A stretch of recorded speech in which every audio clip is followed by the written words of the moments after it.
Hiob tidunum. Ena timani Elifas bua se. Onyansafo de nimdie huhu bebua. Na ode apoe mframa ahye na fruma. Ode nsam a emfra beyi atai. Ne nsankeka a mfaso inimu. Nso woto nyamesuro twene. Na wo ho an Nyankopon anim mpaebo adwene so. Na wano kyerɛ ubone. Na wafa anitie takyerema. Wara wano na ebebufo na enyeme. Na wara wano na ebebua wo. One de odi kan a wo no onipa. Na onyinsan wo ansan ɔreyɛ nkokoɔ. Ukotie Nyankopɔn agyinatuo na wasi nyansa ano afa.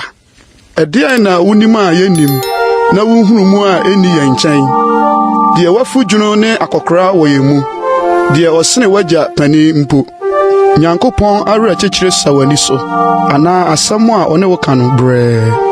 Adan na wakoma twe wo kro. Na adan na wanipa anyinam. Na wodane wo honhom tia Onyankopɔn. Na woma nsankeka firi wanum. Ɛdeɛ ne ɔdasani na ne ho betie. Na deɛ ɔba awo no atene. Hwɛ, na kronkronfo so mpo ɔmfa ne ho nto. Na ɔsoro ho nso nti n'ani so. Na nkantom deɛ ne ho yɛ nwunu na wapro. Onipa a ɔnom amumuyɔ sɛ nsuo. Mɛkyerɛ wo na tie me. Na deɛ mahunu yi mɛka akyerɛ wo. Deɛ anyansafo aka akyerɛ. Na wansi so firi wɔn agyanom brɛ so. Wɔn ko na ɔde asase no maa wɔn. Na ɔhɔho biara antwa wɔn mu. Ɔbɔnefoɔ ho yira no. Ne nna nyinaa. Na ɔde mfie a wakan asie otrimɔdenfoɔ. Ehu nkatea gyegye n'asom. Asomdwie mpo mu na ɔsɛefoɔ ba ne so. Ɔnye nni sɛ ɔbɛsane afiri som mu. Na wayi no ama afena. Okyini hwehwɛ aduane. Ka sɛ ɛhe na ɛwɔ. Ɔnim sɛ esum da abɛn no.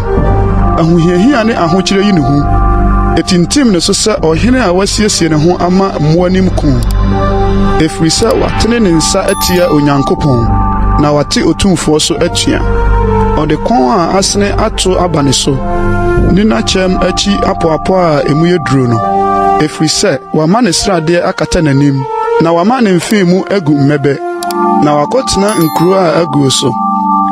Afia a obi ntimu na wahyɛ sɛ ɛnyɛ nsafie mu. Ɔrenya ne ho.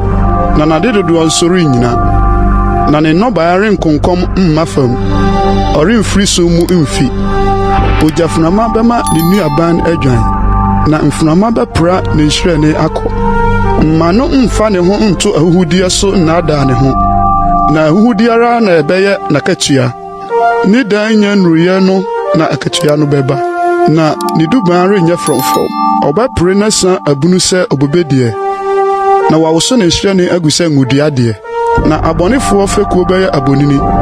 Na ogya bɛhye adamudigyeɛ ntomadan. Onyinsan ɔhaw na wɔwo musuo. Na wɔn yafunu siesie naadaa.